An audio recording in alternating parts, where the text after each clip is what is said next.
दोस्तों, कैसे हैं आप सब लोग। मैं पंकज आपका स्वागत करता हूं मेरे यूट्यूब चैनल अभ्यास क्लासेस में। तो दोस्तों, लास्ट जो हमारी वीडियो चल रही थी उसमें हम बात कर रहे थे देहरादून जनपद के बारे में, और देहरादून के अंदर हमने कुछ चीज़ें पढ़ के उसके बाद मसूरी से संबंधित कुछ चीज़ों को हमने कंप्लीट किया था।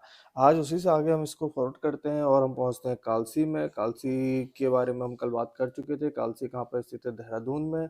और देहरादून में स्थित है। साथ साथ हमने कालसी के बारे में ये पढ़ा था कि यहाँ से अशोक का शिलालेख भी प्राप्त हुआ है। आज हम उसके आगे की बात करते हैं। तो कालसी क्या है? कालसी देहरादून के चकराता तहसील में स्थित है। कहाँ पर स्थित है? चकराता तहसील में स्थित है। और यहाँ से सम्राट अशोक का क्या मिला है? अभिलेख मिला है। ठीक है। और यहीं से हमने बात की थी कि पृथ्वीपुर करके भी जो नाम आया था वो यहीं से आपका आया था। ठीक है। सम्राट अशोक का लेख मिलता है। कालसी अभिलेख की खोज किसने की थी? तो कालसी अभिलेख की खोज जॉन फॉरेस्ट ने सन 1860 में की थी। और प्राकृत लिपि में आपका ये लेख मिला हुआ है जो ब्राह्मी के पास ब्राह्मी में है। ठीक है। तो किस लिपि में है? प्राकृत लिपि में है। और कौन सी नदी के संगम है? टोंस और यमुना नदी के संगम में है। कालसी के बारे में अगर हम बात करेंगे तो कालसी से रिलेटेड क्वेश्चन आता है कि कालसी किस नदियों के संगम में है। तो हमें से याद रखना है कालसी किन नदियों के संगम में है? टोंस और यमुना नदियों के संगम में है। ये जो इसकी जो लिपि है ना, इस लिपि से संबंधित बहुत बार क्वेश्चन आया है और बहुत बार कंफ्यूज किया है। जब यूबीटीआर जब पेपर करवाता था तो इसको पाली लिपि मानता था। ठीक है। लेकिन उसके बाद से जो एग्जाम आया उसमें आपका प्राकृत लिपि आया, तो आप इसके क्वेश्चन का आंसर को प्राकृत लिपि मान के ही चलें। ठीक है। तो किस भाषा की है? आपकी प्राकृत लिपि में। आगे बात करते हैं। कालसी शिलालेख में यहाँ के लोगों को क्या कहा है? पुलिंद। और पुलिंद कहा है। और इस क्षेत्र को क्या कहा है? अपरांत कहा है। क्या कहा है? कालसी शिलालेख में जो यहाँ के लोग हैं उनको पुलिंद कहा है और यहाँ के क्षेत्र को क्या कहा है? अपरांत कहा है। पुलिंद से ही यहाँ के कुलिंद वंश के बारे में भी जानकारी आपको मिल जाएगी। इसके बारे में हम आगे पढ़ेंगे, उत्तराखंड का जब इतिहास पढ़ेंगे वहां पर। ठीक है। अच्छा, कालसी का अगर हम प्राचीन नाम की बात करते हैं तो कालसी का प्राचीन नाम कालकूट, युगसैल, खतलिका, ठीक है, ऐसे नामों को आपका देखा जाएगा। ठीक है। और ह्वेनसांग ने कालसी को क्या कहा है? सुधनगर के नाम से भी जाना जाता है। ह्वेनसांग ने कालसी को क्या कहा है? सुधनगर कहा है। ठीक है। तो ये इंपॉर्टेंट पॉइंट थे जो कालसी से रिलेटेड थे। कौन सी नदी के बीच में है, कहाँ पर स्थित है, प्राचीन समय काल में क्या नाम दिया गया है, यहाँ से किस चीज़ की खोज हुई है, ये सारी चीज़ें आपकी कालसी से इंपॉर्टेंट है। अब हम बात करते हैं लाखा मंडल।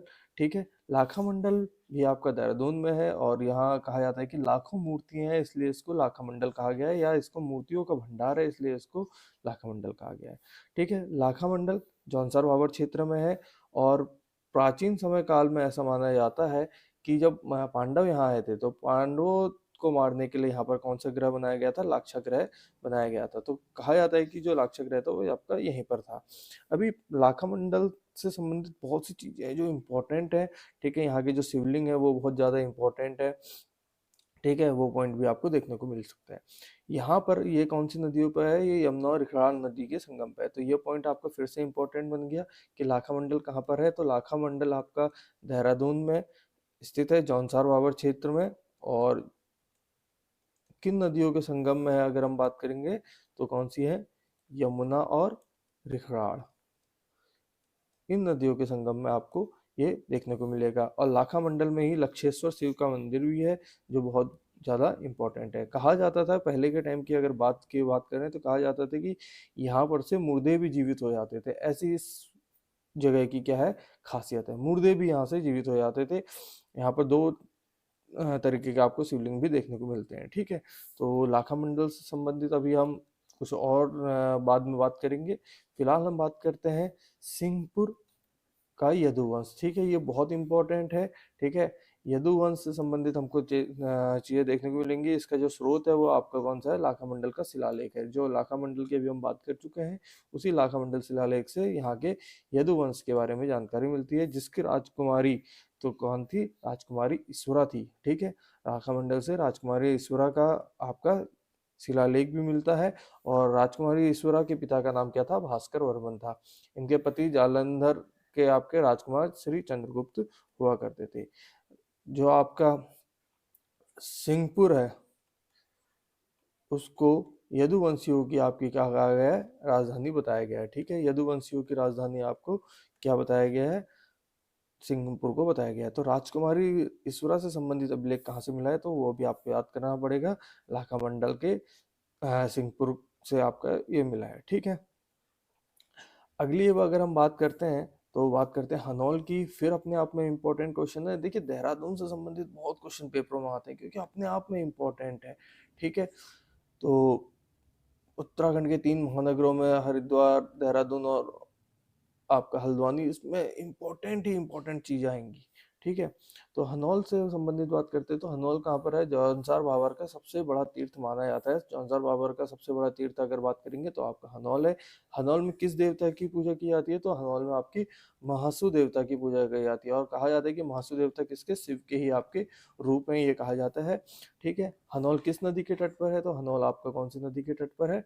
टॉन्स नदी के आपके तट पर स्थित है। हनौल का प्राचीन नाम क्या था? तो अगर हनौल के प्राचीन नाम की बात करते हैं तो आपका चकरपुर करके इसका प्राचीन नाम था। ठीक है, हनौल का प्राचीन नाम चकरपुर। अब यहाँ पर इंपॉर्टेंट क्वेश्चन ये बहुत बार पेपरों में आया कि हनौल का मंदिर किस शैली में बना है? तो हनौल का मंदिर किस शैली में बना है? हूण शैली में आपका हनौल का मंदिर बना हुआ है। इंपॉर्टेंट, महासु देवता की यहाँ पर पूजा की जाती है। फिर देहरादून से अगर हम थोड़ा सा आगे बात करते हैं तो देहरादून से आगे हम बात करते हैं किसके बारे में? चक्राता के बारे में। चक्राता अपने आप में इम्पोर्टेंट। ठीक है, चक्राता जौनसार भाबर क्षेत्र के अंतर्गत आता है और चक्राता को पहाड़ों का राजा कहा जाता है। ठीक है, क्वीन ऑफ हिल किसे कहा गया? मसूरी। ठीक है, और पहाड़ों को राजा किसको कहा गया है? चक्राता को कहा गया है। चक्राता की स्थापना कर्नल ह्यूम ने की थी, और चक्राता में टाइगर वाटरफॉल और किमोना वाटरफॉल आपके ये चक्राता में ही स्थित हैं। ठीक है, मसूरी की स्थापना किसने की थी? कैप्टन यंग ने की थी। कब की थी? सन 1825 के आसपास में की थी। और इसके बाद यहाँ पर जॉन एवरेस्ट भी आए थे और बहुत सी चीज़ें यहाँ पर हुई थी। तो वैसे चक्राता के बारे में बात करते हैं तो इसकी स्थापना कर्नल ह्यूम ने की थी, और यहीं पर आपका टाइगर वाटरफॉल और किमोना वाटरफॉल भी स्थित है। यहाँ का सबसे अच्छा इम्पोर्टेंट आपका पर्यटन स्थल है कानासार, जो कि आपका चक्राता में स्थित है। चक्राता की सबसे अगर ऊंची चोटी की बात करेंगे तो चिलमेरी नेक यहाँ की सबसे ऊंची चोटी है। देववन पिकनिक स्पॉट चक्राता में ही है। ये इंपॉर्टेंट क्वेश्चन अभी हाल फिलहाल में आया हुआ है कि देववन पिकनिक स्पॉट कहाँ पर है? तो वो आपका चक्राता में है। बैराटगढ़ या बैरागढ़ यह चक्राता से तकरीबन 15 से 16 किलोमीटर दूर स्थित चौरानी चोटी पर स्थित है। कहाँ पर है? चौरानी चोटी। अगर ये वाला क्वेश्चन आ सकता है आने वाले टाइम पे, क्योंकि बहुत से एग्जाम में पर्वतों से रिलेटेड क्वेश्चन आ रखे हैं, लेकिन कुछ अब ऐसे क्वेश्चन आ रहे हैं जो फंसाने वाले थे। तो चौरानी चोटी आपकी कहाँ पर है? चक्राता में स्थित है। यहाँ पे कुछ खंडर पड़े हुए हैं। कहा जाता है कि महाभारत काल में पुरंदर राजा विराट की राजधानी थे। तो विराट की राजधानी वैराटगढ़ या बैरागढ़। ठीक है, ठीक है, आपको जो भी देखने को मिल जाए आप उससे रखें, या वैराटगढ़। ठीक है, अच्छा, यहाँ पर एक पॉइंट आया कि महाभारत काल के पुलिंद राजा। ठीक है, तो महाभारत का समय काल में भी उत्तराखंड के राजाओं के बारे में बात की जाती है। यहाँ के राजा सुबाहु, सुबाहु के बाद आपका राजा विराट की हमने बात कर दी है। राजा विराट के बाद रावण करके राक्षस, वो रावण करके राजा हुआ करते थे, उनके बारे में बात करेंगे। तो बहुत से राजाओं के बारे में यहाँ से जानकारी मिल जाती है। ठीक, इसके बाद हम बात करते हैं ऋषिकेश की। ऋषिकेश भी इम्पोर्टेंट है। ऋषिकेश से संबंधित भी अच्छी खासी चीजें आपको देखने को मिल जाएंगी। ऋषिकेश किस नदियों के संगम पे है? तो ऋषिकेश गंगा और चंद्रभागा नदियों के संगम पे है। किन नदियों के संगम पे है ऋषिकेश? तो ऋषिकेश किन नदियों के संगम पे है? गंगा और चंद्रभागा नदियों के संगम पे है।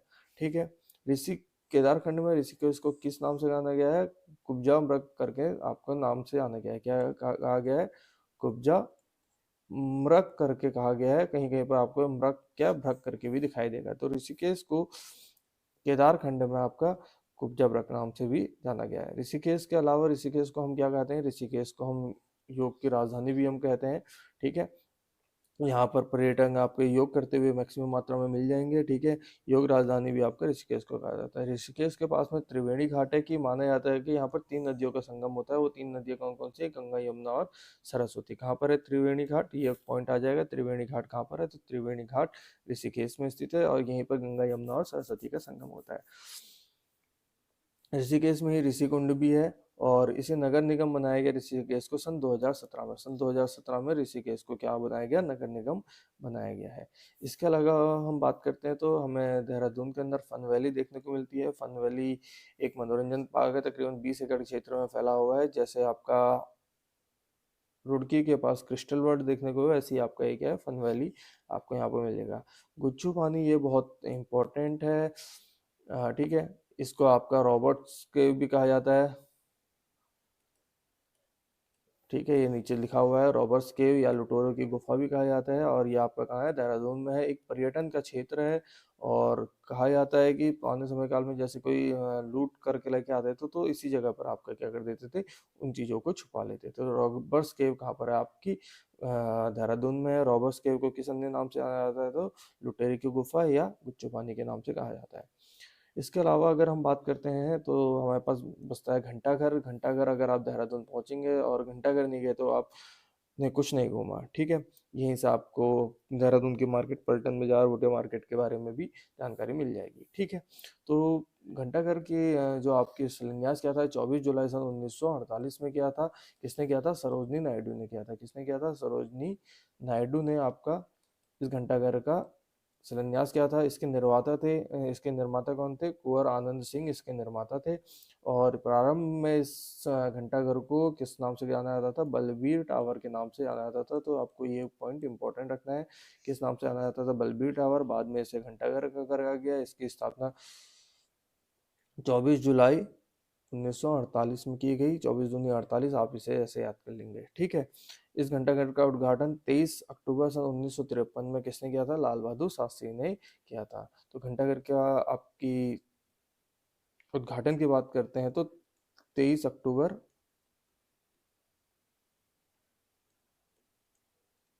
1953 में हुआ। शिलान्यास कब हुआ, 1948, और 53 में आपका क्या हुआ, इसका उद्घाटन हुआ, ठीक है। आपको याद रखना है किसने, पहले सरोजनी नायडू और फिर लाल बहादुर शास्त्री। आपको इन पॉइंटों को याद रखना है। तो अभी की वीडियो में हम इतना ही रखते हैं। हमने कुछ चीज़ों के बारे में पढ़ा, एक बार उनको कर लेते हैं। जैसे हमने मसूरी के बारे में पढ़ा था, तो मसूरी की खोज हमने बता दिया था कि कैप्टन यंग ने की थी। उसके बाद हम मसूरी से थोड़ा सा आगे आए, और जब हम वापस आए तो हमने यहाँ पर लाखा मंडल देखने को मिला, और लाखा मंडल के साथ साथ हमें कालसी देखने को मिला। कालसी कहाँ पर स्थित है, देहरादून में, चक्राता तहसील के अंदर है, ठीक है। इससे रिलेटेड क्वेश्चन आता है कि कालसी में किस किस लेक मिले, तो अशोक के, सम्राट अशोक के लेक मिले हैं, और इसकी खोज जॉन फॉरेस्ट ने सन 1860 में की थी, ठीक है। और किन नदियों के संगम में है, टोंस और यमुना नदियों के संगम पे है। यहाँ पर प्राचीन समय काल में यहाँ के लोगों को क्या कहा गया, पुलिंद कहा गया, और यहाँ इस क्षेत्र को क्या कहा गया, अपारांत करके कहा गया, ठीक है। पुलिंद वंश से कुलिंद वंश की जानकारी मिलेगी। कालसी का प्राचीन नाम की अगर हम बात करते हैं तो कालकूट, युक्सल और खतलिका आपके इसके नाम थे। कालसी को ह्वेनसांग ने आपका क्या कहा, सुदनगर कहा था। इसके बाद अगर हम बात करते हैं लाखा मंडल की, तो इसे मूर्तियों का भंडार है। शिव जी के यहाँ पर आपको शिव मंदिर मिल जाएगा, लाक्षेश्वर शिव मंदिर, ठीक है। कहा जाता है मांडव महाभारत काल का जो लाक्षागृह है वो यही है, ठीक है। यमुना किस नदियों के संगम पे है, सॉरी, लाखा मंडल किन नदियों के संगम पे है, तो यमुना और हिड़ार के संगम पे है। और कालसी किन नदियों के संगम पे है, तो कालसी आपका टोंस और यमुना नदी के संगम पर स्थित है। ये पॉइंट आपके लिए इंपॉर्टेंट रहेगा, पेपर में आने वाला क्वेश्चन ये है, ठीक है। इसके बाद हमको बात करते हैं यदुवंश का सिंहपुर के बारे में बात करते हैं। तो यहाँ से हमें लाखामंडल शिलालेख से इसके बारे में बात जानकारी मिलती है। राजकुमारी ईश्वरा का अभिलेख मिलता है। राजकुमारी ईश्वरा भी यदुवंश से थी। इनके पिता का नाम भास्कर वर्मन था, तथा इनके पति का नाम राजकुमार श्री चंद्रगुप्त था, ठीक है, जो कि जालंधर के थे। और कहा जाए कि सिंहपुर यदुवंशों की आपकी एक राजधानी हुआ करती थी। इसके बाद हम पहुंचे थे हनौल। हनौल में हमने बात की थी कि जौनसा बाबर क्षेत्र में स्थित है। यहाँ पर भगवान शिव के महासु देवता की पूजा की जाती है, ठीक है। तो सबसे बड़ा मंदिर आपका महासू देवता का यहीं पर है, टोंस नदी के तट पर है, बिल्कुल ठीक बात है। किस भाषा में आपकी, किस शैली में बना हुआ है, तो हूण शैली में बना हुआ है। अगर बात करते हैं हनौल का पुराना नाम, तो हनौल का पुराना नाम क्या है आपका, चकरपुर करके इसका नाम है। इसके बाद हम चकराता पहुंचे। चकराता आपका जौनसार भावर क्षेत्र में ही पड़ता है। पहाड़ों का राजा कहा गया, मसूरी को पहाड़ों की रानी कहा गया। इसकी खोज किसने की, तो इसकी खोज कर्नल ह्यूम ने की थी। यहाँ पर टाइगर वाटरफॉल, केमोना वाटरफॉल है। चक्राता का पर्यटन स्थल कानासार है। चक्राता की सबसे ऊंची चोटी चिलमरी नेक है, ठीक है। देवबंद पिकनिक पॉइंट भी आपका चक्राता में ही है। इसके अलावा बैराटगढ़ के बारे में बात की थी, तो बैराटगढ़ आपकी राजा विराट की राजधानी हुआ करती थी, जिनका संबंध महाभारत काल से हुआ था, ठीक है। ऋषिकेश की बात करते हैं तो ऋषिकेश आपका किन नदियों के संगम पे है, गंगा और चंद्रभागा नदियों के संगम पे है। केदारखंड में ऋषिकेश को कुब्जा मृग कहा गया है। ठीक है, ये अपने आप में इंपॉर्टेंट रहेगा, ये पेपर में आया हुआ क्वेश्चन है। ऋषिकेश को योग राजधानी कहा जाता है। ऋषिकेश के पास में त्रिवेणी घाट है और कहा जाता है यहाँ पर 3 नदियों का संगम होता है। कौन कौन सी? गंगा, यमुना और सरस्वती। ऋषिकुंड स्थित है। 2017 में ऋषिकेश को आपका नगर निगम बनाया गया। इसके अलावा फन वैली भी आपके देहरादून में ही है, ये देखने को मिल जाएगी। एक मनोरंजन पार्क है। गुच्छू पानी से रिलेटेड क्वेश्चन पेपर में आया हुआ है कि इसको क्या कहा गया है? रॉबर्ट्स केव कहा गया है। लुटेरे को गुफा कही जाती है। पर्यटन क्षेत्र है। प्राचीन समय काल में लोग जब लूटपाट होती थी तो यही चीज़ों को छुपाते थे। और इसके बाद अगर हमने बात करी है तो घंटाघर के बारे में बात की है, तो घंटाघर के बारे में बात की है तो ये इंपॉर्टेंट है। घंटाघर की स्थापना के लिए वो शिलान्यास की बात करते हैं तो 24 जुलाई सन 1948 में इसका शिलान्यास हुआ था। किसने किया था? सरोजनी नायडू ने। कब किया था? 24/7/1948 में इसका शिलान्यास हुआ। और इसका नाम शिलान्यास किसने किया? सरोजनी नायडू ने। ठीक है, सरोजनी नायडू ने इसका शिलान्यास किया और इसका उद्घाटन किया था 23 अक्टूबर। 23 अक्टूबर का मतलब हो गया 23/10/1953 में इसका आपका क्या हुआ? उद्घाटन हुआ। ठीक है, इसका उद्घाटन किसने किया? लाल बहादुर शास्त्री जी ने किया था। ठीक है, और अगर इसके आगे की बात करते हैं तो इसके निर्माता थे कुंवर आनंद सिंह और इसका प्रारंभ में इसका नाम क्या था? बलबीर टावर करके था। तो ये कुछ चीज़ें थी जो हमने पढ़ी थी और इम्पोर्टेंट है। तो आने वाली अगली वीडियो में देखेंगे इससे आगे की। अभी के लिए हम इतना ही रखते हैं। Thank you so much. Have a nice day.